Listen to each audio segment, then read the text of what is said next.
প্রথমেই দেখাবো আজকে আপনাদেরকে একটা মশলা ভাজা। মশলাটা কেন ভেজে নিচ্ছি, সেটা কি রান্না করব সেটা দেখিয়ে দেবো। একদম বাড়িতে থাকা সব নর্মাল যে জিনিস দিয়ে আজকে রান্না করব সেটা সাথে থেকে দেখে নিন।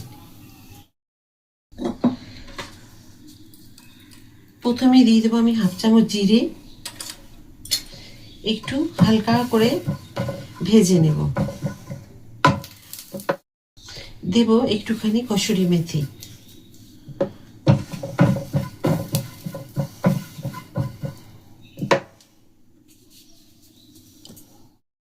দেব একটা শুকনো লঙ্কা, একটু ভেঙে দিলাম। তবে শুকনো লঙ্কাটা আমার আগেই দেওয়া উচিত ছিল, কারণ এগুলো বেশি সময় লাগবে না ভাজতে। তো এটাকে আমি সাইডে নামিয়ে রেখে দিই। আমি যে রান্নাটা আজকে করছি সেটা একদম মানে বাড়িতে খুব খেয়েছি আমরা, সকলেই খেয়ে থাকি। তো সেই রান্নাটা হচ্ছে বাঁধাকপি। তো বাঁধাকপি জানেন তো, মানে এত সুন্দর, মানে এটা রান্নাটা হবে, আপনারা যখন তৈরি করবেন তৈরি করতে করতেই মনে হবে যেন খেয়ে নিই। তো সাধারণভাবে আমরা যে কফি রান্না করি ওই রকম রান্না কিন্তু এটা নয়। অনেকেই আমরা ভালোবাসি কফি খেতে, কিন্তু এখন গ্রীষ্মের যে সবজি তাতে কিন্তু কফিটা ভালো লাগবে না, যেন একটা গন্ধ লাগবে। স্বাভাবিক, এটার কিন্তু লাগবে গন্ধ, কিন্তু সেই গন্ধ থাকবে না, অথচ রান্নাটা হবে অসাধারণ। মানে কোনো বাইরের যদি গেস্ট আসে, সে তাকেও কিন্তু এই রান্নাটা করে দিলে সে অবাক হয়ে যাবে যে এই সময়তে এই কফির রান্না এত সুস্বাদু হয়। হয়তো শীতকালেও এর থেকে ভালো মানে রান্না হয় না, যে শীতের কফি পাওয়া যায়। তো একবার তৈরি করবেন, আমি রান্নাটা আমার সাথে থাকুন রান্নাঘরে। আমি জানি আপনারা সকলেই আমার সাথে থাকেন আর রান্না দেখে নেন। তো চলুন, আমি প্রথমেই দেবো কালো জিরে। আমি তেল দিয়ে দিয়েছি প্রয়োজন মতো, আপনাদের যতটুকু তেল লাগবে সেই বুঝে দেবেন। ঠিক শুকনো লঙ্কাটা একটুখানি ফাটিয়ে আমি এখানে দিয়ে দিলাম একটা তেজপাতা। সেটা বেশ বড়, তো এইভাবে মুড়িয়ে দেব।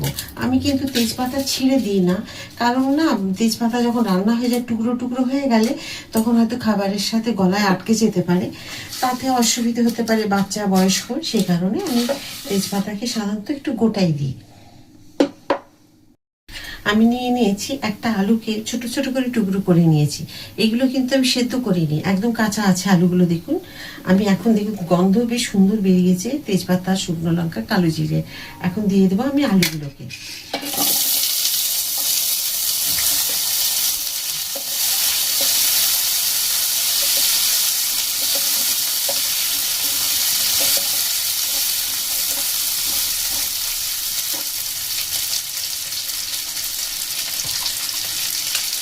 দিয়ে দেবো আমি এখানে প্রথমেই নুন।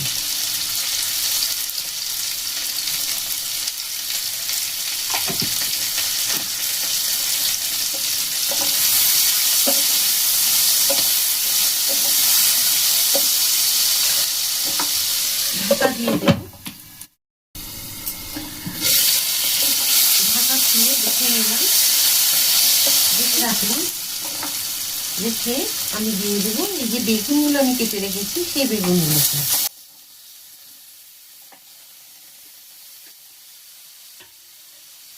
দিয়ে দেবো। একটা ছোট একটা মিডিয়াম সাইজের দুটো টমেটো, আপনারা একটা বড় চাইলে বড় দিলেও হবে বা দুটো ছোট দিলেও হবে। তো যেরকম আন্দাজে আপনি রান্না করবেন সেই আন্দাজে নিয়ে নিতে হবে। দিয়ে দেবো আবার ঢাকা।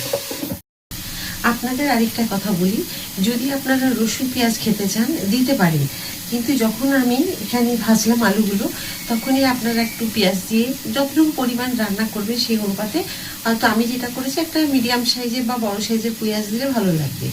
তো সেই পেঁয়াজটাকে ভেজে নিতে হবে, মানে যখন তেজপাতা ভাজা হয়ে যাবে তারপরে যখন পেঁয়াজটা ভাজা হয়ে যাবে রসুনটা দিয়ে দিতে হবে। রসুনের একটা উগ্র গন্ধ আছে, তো সেই রসুন দিয়ে দিতে হবে।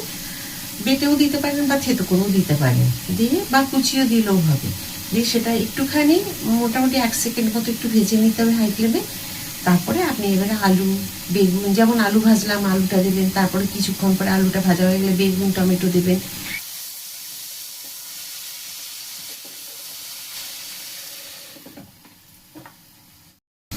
এই রান্নাটা করতে কিন্তু খুব বেশি সময় লাগবে না, শুধু ভাজতে যেটুকু সময় লাগবে, কারণ জিনিসগুলোকে আপনাকে সব সুন্দর করে ভেজে নিতে হবে। প্রথমে আলুটা বেশ ভালো করে একটু হালকা ব্রাউন করে ভাজতে হবে, তারপরেই আপনাকে বেগুন আর টমেটো ভেজে নিতে হবে। তো বেগুনটা আমি ঢাকা দিয়ে ভাজলাম।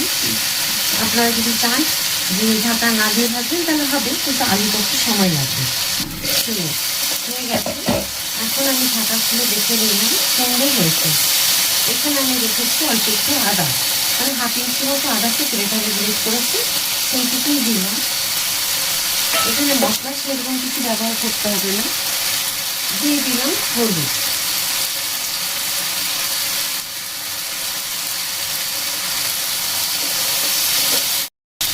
দিব সামান্য একটুখানি চিনি, কারণ চিনিটা একটুখানি না দিলে ব্যালেন্সটা থাকবে না, সে কারণে অল্প একটুখানি চিনি দিতে হবে। আমি কিন্তু এখানে লঙ্কা বাটা দিইনি, আপনারা দেখেছেন। দেবে 4টে লঙ্কা, যে লঙ্কার মধ্যে খুব একটা ঝাল নেই। আর আপনারা এটা এইরকমই ভেঙে দিতে পারেন, যেমন আমি এইভাবে দেখি ভেঙে দিচ্ছি, এই যে ব্যাস। আপনাদের এই জিনিস দেখাই, কফিগুলোকে রাফলি চপ করে নিয়েছি, মানে যেমন খুশি কেটে নিয়েছি।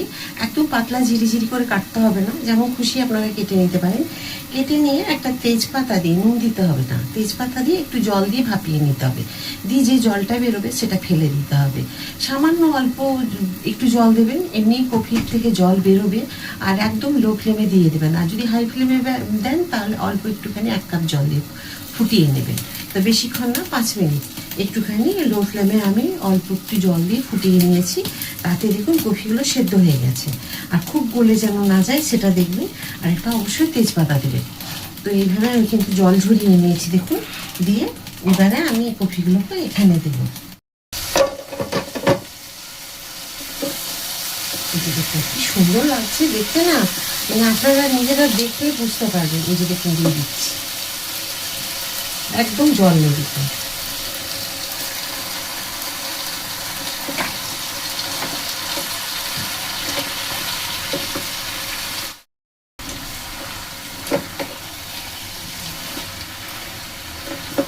কিন্তু এই রান্নাটা একটু তেল বেশি দিতে হবে, কারণ একটু তেল যদি না দেন না তাহলে কিন্তু ভালো লাগবে না।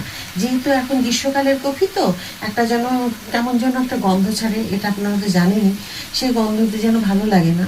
আর শীতকালের কফিতে দেখবেন রান্নাতে পুরো ঘর যখন মোমো করে, মানে খিদের মানে আরও যেন বেশি পেয়ে যায়। তো কফি অনেকেই ভালোবাসেন আপনারা, শীত গ্রীষ্ম বর্ষা যে সময়তেই হোক না কেন আপনারা এইভাবে তৈরি করুন, দেখবেন মনে হবে যেন সব কিছু রান্না, প্রিয় রান্নাগুলোকে সাইডে ফেলে এই রান্নাটা খাবেন। তবে দেখুন আমি যেভাবে করছি, একবার অন্তত এইভাবে তৈরি করবেন, দেখবেন ভালো লাগবে। চলুন, আমি খুব ভালো করে মিশিয়ে নিয়েছি। এখন 5 মিনিট এটাকে হাই ফ্লেমে দেবো, একদমই লো ফ্লেমে দেবো না, কারণ কফি আমার ভাপানো আছে। কফিটা অবশ্যই ভাপিয়ে নেবেন, নাহলে কিন্তু গন্ধটা কাটবে না।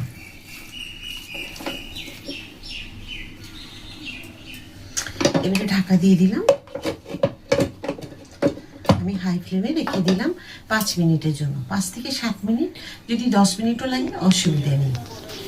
এবার ঢাকাটা খুলে একবার আমি দেখে নেব জল শুকিয়ে গেছে কি না। তো আমি 8 মিনিট মতো ছিল, আমি দেখলাম 7 থেকে 8 মিনিট মতো হলো, লাগলো এই জলটুকু শুকিয়ে যেতে। তো আমি যেটুকু পরিমাণে করেছি রান্না, তাতে এইটুকু সময় লাগলো। আপনাদের যদি পরিমাণে বেশি হয় তখন কিন্তু সময়টা আর একটু বেশিও লাগতে পারে বা কমও লাগতে পারে। তো যাই হোক, কফির জল সবসময় ঝরিয়ে নেবেন। আর দেখুন আলুগুলো সেদ্ধ হয়ে গেছে, আমি দেখে নিলাম চেপে। তো খুব সুন্দরভাবে মিশেও গেছে।